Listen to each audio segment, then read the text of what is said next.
दोस्तों नमस्कार। मेरे प्यारे मित्रों, आप सभी का आज के इस खास कार्यक्रम में और आपकी जिंदगी में चमत्कारिक बदलाव लेकर आने वाले विशेष ज्योतिष कार्यक्रम में बहुत बहुत अभिनंदन करते हैं। भगवान भोलेनाथ आपकी हर इच्छा, हर मनोकामना आपकी पूरी करेंगे और भले वक्त में आपके साथ है। दोस्तों, मार्च का यह महीना बहुत ही ज़्यादा पवित्र है और आपकी राशि के जातकों के लिए बहुत ही ज़्यादा महत्वपूर्ण है।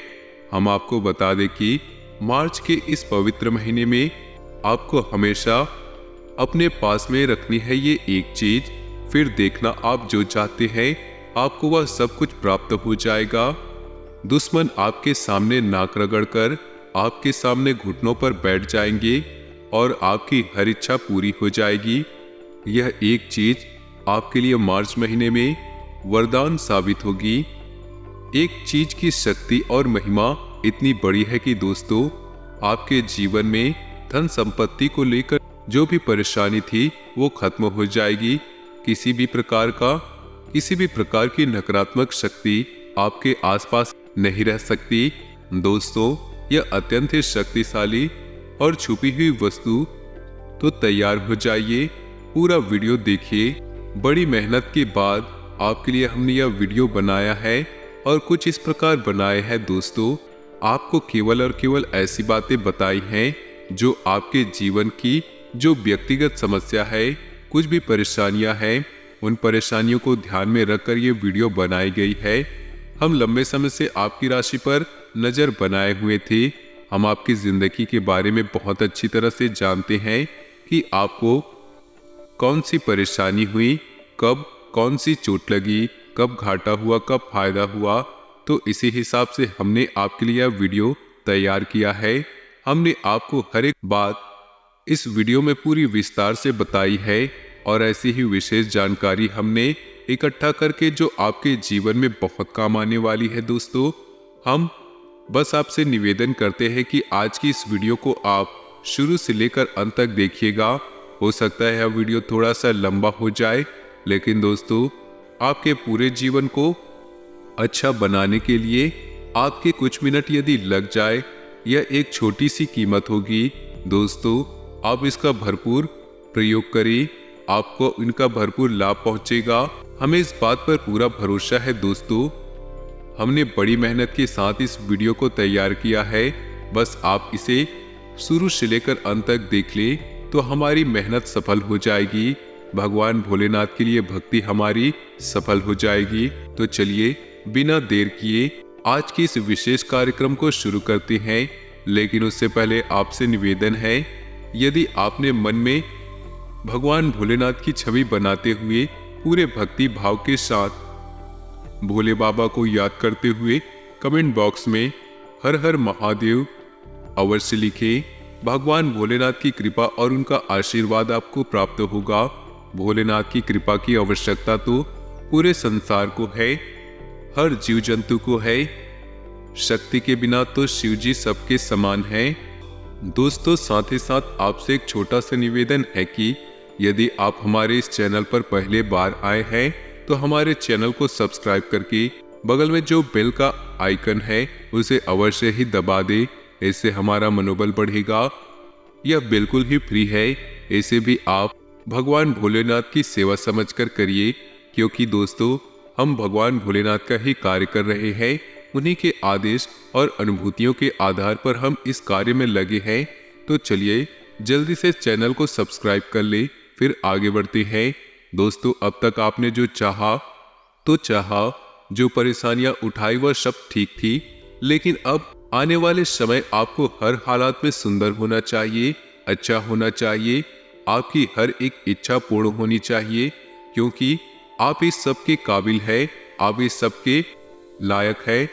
आप बेहद ही दयावान और बेहद ही सच्चे हृदय के इंसान हैं। आपका हक बनता है कि आपको भरपूर सफलता प्राप्त हो। आप जैसे इंसान संसार में केवल और केवल दुख भोगते हैं, तो निश्चय ही ईश्वर की न्याय में किसी बात की कमी। यह दोस्तों, हम आपके दिल की बात को समझते हुए कह रहे हैं और हम आपके दिल को अच्छी तरह से जानते हैं। हम जानते हैं कि आपकी राशि के जातक के दिल बेहद साफ होते हैं। बिल्कुल कांच की तरह। आपके अंदर बिल्कुल भी मैल नहीं होता। हो सकता है कि आप क्रोध में या भावनाओं में बहकर किसी के लिए कुछ ऐसी बातें बोल दे जो उनके मन को दुखी करते हो, लेकिन आपके अंदर से बेहद मुलायम है, बेहद ही दयावान है, भावुक इंसान है। इसी वजह से दोस्तों हम जानते हैं कि आपको बाहर के लोग बिल्कुल ही सही तरह से नहीं पहचान पाते। आपके व्यक्तित्व का हमेशा गलत अंदाजा लगाते हैं। इसे चाहे अपनी कमी मान लो या फिर आपका स्वभाव मान सकते हो। आप अपने असली व्यवहार को कभी भी किसी को नहीं बता पाते, अपने दिल को खोलकर किसी के सामने नहीं रख पाते, और आपके दुख का कारण यही है दोस्तों। हम आपको बताने जा रहे हैं एक विशेष वस्तु के बारे में जो आपको अपनी जेब में रखकर घर से बाहर निकलना है। दोस्तों जब भी आप घर से बाहर निकले, एक वस्तु को अपने जेब में रखकर ही निकले, फिर देखे चमत्कार। आपकी बात बिगड़ रही होगी, वह बात भी आपकी बन जाएगी। यहाँ से आपको उम्मीद नहीं थी, वहां भी कामयाबी आपको हासिल होगी। दोस्तों आपकी जिंदगी में सफलता एक नई कहानी लिखी जाएगी। दोस्तों हम बातें कुछ ऐसी बता रहे हैं, बेहद ही आवश्यक। हो सकता है सुनने में आपको थोड़ा सा अजीब लग रहा हो, लेकिन दोस्तों जब हम बातें बता रहे हैं उस पर हमें पूरा भरोसा है और धीरे धीरे आपको भी पूरा विश्वास होने लग जाएगा। आप बस वीडियो में बने रहिए, ध्यान से सुनिए। सबसे पहले आपको जीवन में कामयाबी की एक सकारात्मक भूमि तैयार करनी होगी। दोस्तों शायद आप समझे नहीं, ध्यान से सुनिए। आपका घर आपकी भूमि है, यानी कि यह एक ऐसा स्थान है जहां से आप अपनी ऊर्जा को लेते हैं, जहां पर विश्राम करते हैं और जहां पर आपको सबसे अधिक सुख की प्राप्ति होती है। दोस्तों आपका घर ही है वह। ऐसे में हो सकता है कि कुछ लोग यह कहें, हमें तो अपने घर में बहुत परेशानी होती है, हमेशा चिंताएं घेरी रहती है। तो दोस्तों यह सब इसी वजह से है क्योंकि आपने अपने घर की अनुकूलता को खो दिया है, खराब कर दिया है। अब चाहे यह आपकी लापरवाही या आपकी अज्ञानता की वजह से है, लेकिन घर का अनुकूल वातावरण प्रतिकूल हो चुका है। आपकी राशि के इसी वजह से आपको अपने घर में अच्छा नहीं लगता। तो यह तो कुछ लोगों की बात हो गई, लेकिन सामान्य तौर पर इंसान अपने घर में जाकर ही सुकून प्राप्त करता है। तो वह आपकी भूमि है, जहां दोस्तों आपकी भूमि मजबूत करनी है, वहीं से आपकी सफलता के बीज अंकुरित होंगे और एक दिन वृक्ष बन जाएंगे। तो उम्मीद है आप समझ रहे होंगे कि हम आपसे क्या कहना चाह रहे हैं। दोस्तों एक बात आप अपने दिमाग में रखिए कि जिस इंसान के घर में नकारात्मकता का वातावरण, लोगों में आपस में प्रेम नहीं होता, इंसान सुख चैन से जी नहीं पाता। वह इंसान जीवन में न तो कभी सम्मान प्राप्त करता है और न ही सफलता की प्राप्ति कर सकता है, यहाँ तक कि ईश्वर की भक्ति करने के योग्य भी नहीं होता। ऐसा इंसान पूर्ण रूप से असफल इंसान कहा जाता है। तो आपको सबसे पहले अपनी भूमि तैयार करनी है, अपने घर के माहौल को शुद्ध सकारात्मक ऊर्जा से भर देना है। तो दोस्तों आप अपने जीवन में इन सब चीजों को कैसे कर पाएंगे, बहुत ही ध्यान से सुनिएगा। एक एक करके हम आपको सारे स्टेप बताएंगे, बस इसको आपको अपने दिमाग में बैठा कर रखना है। जी हाँ दोस्तों, सर्वप्रथम जो काम है आपके मुख्य दरवाजे से करनी है। आपके मुख्य दरवाजे पर साफ सुथरा माहौल होना चाहिए। कभी भी गंदगी को किसी घर के कोने या घर के सामने इकट्ठी नहीं करनी चाहिए। यह विशेष बात है, इसका आपको विशेष ध्यान रखना है। दूसरी बात यह है कि दोस्तों अपने घर के दरवाजे को देखें। यदि आपके घर के दरवाजे पर किसी देवी देवता की कोई तस्वीर लगी है, बहुत से लोग लगा देते हैं, मूर्ति लगा देते हैं, गणेश जी की या माता लक्ष्मी की, सरस्वती माँ की ऐसी तस्वीर फोटो लगा देते हैं, तो आपको तुरंत प्रभाव से यह फोटो, तस्वीर, मूर्ति जो भी कुछ है इसे हटा देना है। और दोस्तों ऐसा क्यों करना है? जो गणेश जी है वह हमारे देव है, हमारी पूजनी है, उनका स्थान हमारे घर के पूजा स्थल में है, अभी हमारे घर के द्वारपाल में नहीं। यदि आपने गणेश जी की फोटो, मूर्ति अपने दरवाजे पर लगा दी है, माता लक्ष्मी जी की लगा दी है, तो आपका बेड़ा गर्क होना ही है दोस्तों, क्योंकि माता लक्ष्मी फिर आपके दरवाजे पर ही वापस लौट जाएगी। आपने तो उन्हें घर की पहरेदारी का कार्य दे दिया, जो कि माता लक्ष्मी के अनुकूल ही नहीं। तो किसी भी देवी देवता की फोटो या तस्वीर मुख्य दरवाजे पर नहीं लगाते, इसे आप तुरंत हटा दीजिए। आपके देवी देवता पूजनीय है, आपके भगवान है, उन्हें पूजा घर में सम्मान के साथ रखिए। उन्हें सजाने के तौर पर प्रयोग न करिए। मुख्य दरवाजे पर उन्हें हाफिज करने का मतलब है कि आप उन्हें अपना द्वारपाल नियुक्त किया है, जो कि बेहद ही अपमानजनक और निंदनीय कार्य है। हमारे शास्त्रों में पूर्ण रूप से यह है। और आपको पता ही होगा कि अगर गणेश जी द्वारपाल बनेंगे तो फिर क्या करेंगे। जब भगवान गणेश माता पार्वती के द्वारपाल बनी थी तो भगवान भोलेनाथ को भी रोक दिया था और लड़ाई हुई थी स्वयं भगवान भोलेनाथ से। फिर आप समझिए कि आपके द्वारपाल बन गए तो पता नहीं किस किस को रोक देंगे। तो यह बात समझने की कोशिश करें कि आप फोटो मूर्ति न लगाएं तो फिर क्या लगाएं दरवाजे पर। जी हाँ दोस्तों, सही प्रश्न है। जवाब यह है कि दोस्तों, जब अपने घर के मुख्य दरवाजे पर स्वास्तिक का चिन्ह बनाया, शुभ और लाभ लिखवाए।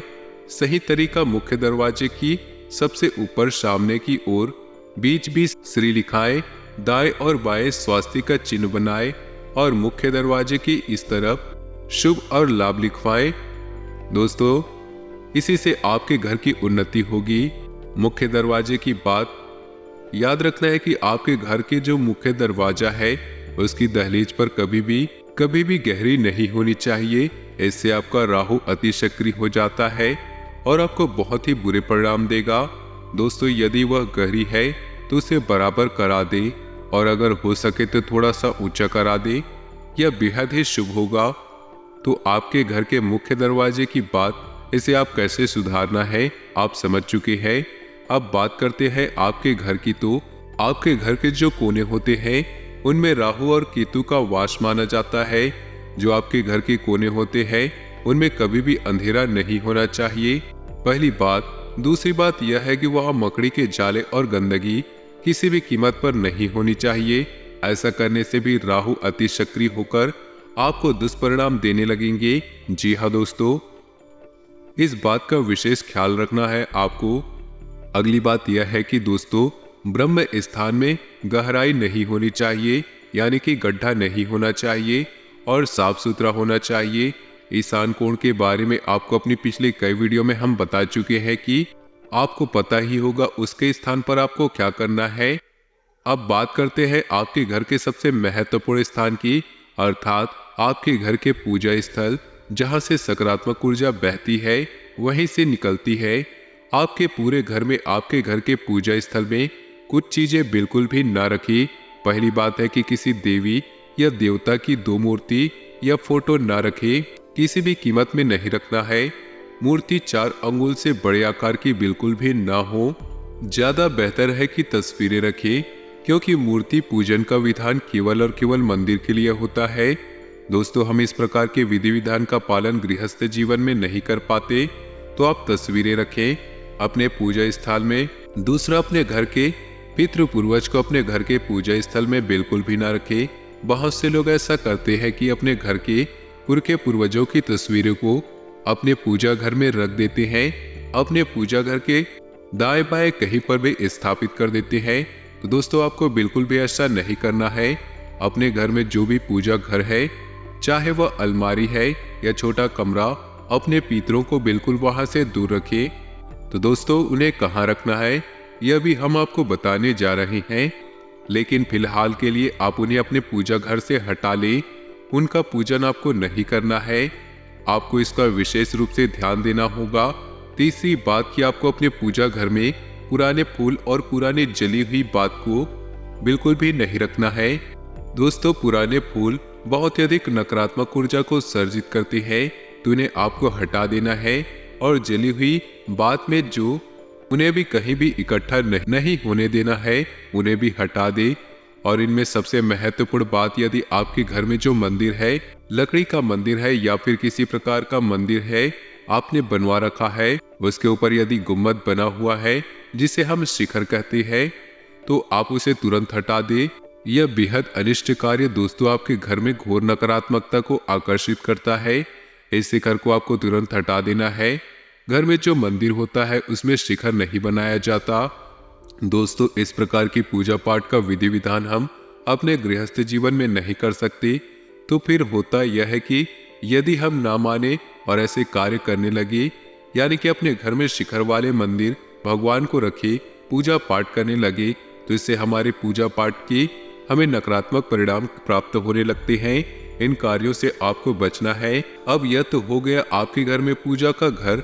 दोस्तों, कुछ खास तस्वीरें होती है जो आपको अपने घर में अलग अलग स्थानों पर लगानी है, क्योंकि दोस्तों इन तस्वीरों में गजब की सकारात्मक ऊर्जा को आकर्षित करने की शक्ति होती है, जो आपके जीवन में बहुत ही शक्तिशाली प्रभाव को छोड़ेगी।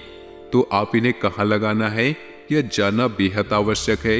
लोग अक्सर तस्वीरें कहीं भी लगा देते हैं, किसी भी तस्वीर पर कहीं भी कैसे भी लगा देते हैं, जानते भी नहीं इसका क्या फायदा और क्या नुकसान है। लेकिन दोस्तों, हमारे शास्त्रों में इस विषय पर बहुत ही गहराई से अध्ययन किया गया है। तो ध्यान से सुनिएगा। आपको अपने घर में दौड़ते हुए घोड़ों की तस्वीर लगानी है। जी हाँ दोस्तों, सफेद रंग की होनी चाहिए। ऐसा लगना चाहिए कि वे दौड़कर आपकी तरफ आ रही है। दोस्तों, इधर उधर नहीं जा रही, आपकी तरफ आ रहे। और घोड़ों की संख्या है 3, 7, 5, इस प्रकार से होनी चाहिए। और आप बिल्कुल कहाँ लगाएंगे यह आपको ध्यान देना है। अपने घर के उत्तर दिशा वाली दीवार पर। दोस्तों, ऐसा क्यों? घोड़े जो होते हैं वह नए अवसर, नए मौके के सूचक होते हैं, और उत्तर दिशा धन की दिशा होती है। यानी कि आप इस तस्वीर को लगाएंगे तो आपको घर में धन के आने के मौके और अवसर निश्चित तौर पर बनेंगे। आपको इसका विशेष ख्याल रखना होगा। दूसरी तस्वीर राम दरबार की। दोस्तों, प्रभु श्री राम अपने पूरे परिवार के साथ, जिसमें हनुमान जी भी बैठे हों, ऐसी तस्वीर आपको लगानी है अपने पूजा घर में दक्षिण दीवार पर। यानी कि जब आप इस तस्वीर को देखेंगे तो आपका मुख दक्षिण दिशा की ओर होना चाहिए। और यह तस्वीर कहाँ लगेगी? आपके घर के पूजा घर में। ज्यादा ध्यान देना, इन बातों को बारीकी से समझना है, फिर देखिए बदलाव आता है कि नहीं। जिस घर में भगवान धन्वंतरी की फोटो लगी होती है, उस इंसान के घर से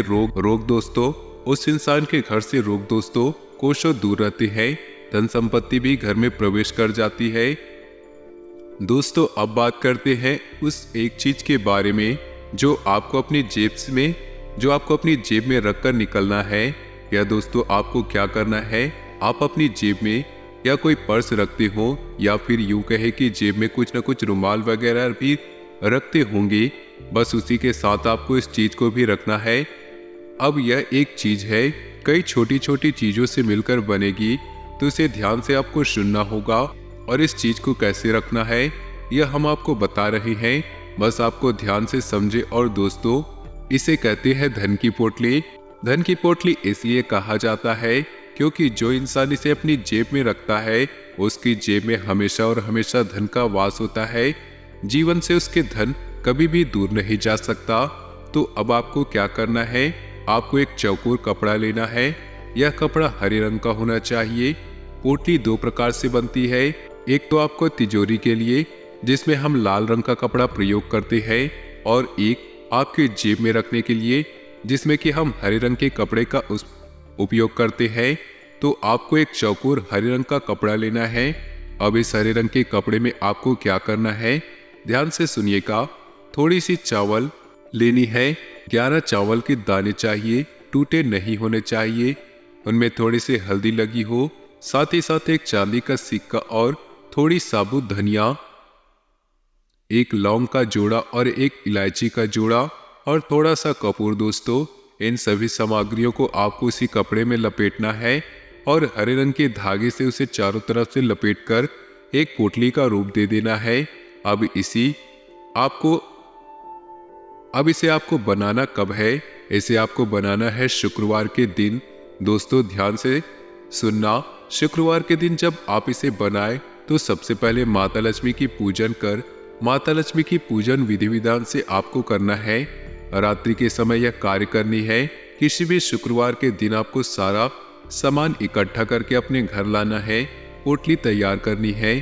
फिर आपको शाम के समय यानी कि रात्रि को 9 बजे के आसपास माता लक्ष्मी की पूजा करनी है। यानी कि आसन बिछाना है माता का, वहां पर फोटो या तस्वीर लगानी है। जो भी कुछ आपके पास है वहां पर आपको स्थापना करनी है। लाल रंग के पुष्प अर्पित करने हैं माता को और गाय के घी का बना हुआ दीपक जलाना है। लाल रंग का प्रसाद और लाल रंग के आसन पूरे विधि विधान से माता के पूजन करना है। उसके बाद आपको 108 बार इस मंत्र का जप करना है जो हम आपको बताने जा रहे हैं। माता लक्ष्मी का बहुत ही शक्तिशाली मंत्र है। याद रखें, जो पोटली आपने बनाई है उसे माता लक्ष्मी के चरणों में अवश्य रखें। दोस्तों, सबसे पहले माता लक्ष्मी को वही समर्पित करें। उसके बाद आपको इस मंत्र का जाप करना है। इसे ध्यान से सुने और नोट कर ले। मंत्र कुछ इस प्रकार है। ओम श्रीम ह्रीम श्रीम कमले कमलाय प्रसीद प्रसीद श्रीम ह्रीम श्रीम ओम महालक्ष्मी नमः। इस मंत्र को आपको याद कर लेना है। दोस्तों, यह बड़ा ही काम का मंत्र है और जब आपकी पूजा पाठ समाप्त हो जाए उसके बाद आपको क्या करना है, इस पोटली को आपको माता लक्ष्मी के चरणों में ही रखकर छोड़ देनी है पूरी रात भर के लिए। फोटो को उठाकर पूजा घर में रख सकते हैं। जब आप पूजा घर के पट बंद करेंगे तो आप माता के चरणों में रखेंगे रात भर के लिए। रात्रि में कुछ ऐसा होगा कि यह पोटली जागृत हो जाएगी। दोस्तों, माता की कृपा उसके बाद आपके घर में प्रवेश कर जाएगा। आप अगले दिन पोटली को अपनी जेब में रखकर घर से बाहर निकलेंगे तो आप देखेंगे आपके लिए संसार बदल चुका होगा। सारे कार्य आपके ऐसे ही बनते चले जाएंगे कि जैसे मक्खन में छुरी चलती है। दोस्तों, कहने का मतलब है कि आपको कुछ भी कठिन नहीं लगेगा। हर जगह आपकी बात का डंका बजेगा। तो दोस्तों, आपको न तो आपकी कोई बात काट खाएगा और न ही आपके ऊपर कोई नजर लग पाएगा। कोई आपके ऊपर किसी भी प्रकार का उपाय या टोटका तांत्रिक क्रिया करेगा तो वापस वह खुद ही परेशान हो जाएगा। आपका बाल भी बाका नहीं कर पाएगा। तो दोस्तों, बस आप इसे आपको ध्यान से रखना है, करना है। इस उपाय को करिए। 7 दिन तक आप इसे रखें। उसके बाद आप इसे किसी बहते हुए जल में विसर्जित कर दें। उसके बाद आप फिर से इस पोटली को तैयार करें। 7 दिन के बाद आप इस पोटली को फिर से तैयार कर सकते हैं जब तक आप इससे लाभ मिलता रहे। आप इस पोटली को तैयार करते रहें। तो दोस्तों, आज की ये खास वीडियो आपको पसंद आई हो तो वीडियो को लाइक कर दें और नीचे दिए कमेंट बॉक्स में सच्चे श्रद्धा भाव से ओम नमः शिवाय जरूर लिख दें। आपका दिन शुभ हो, मंगलमय हो।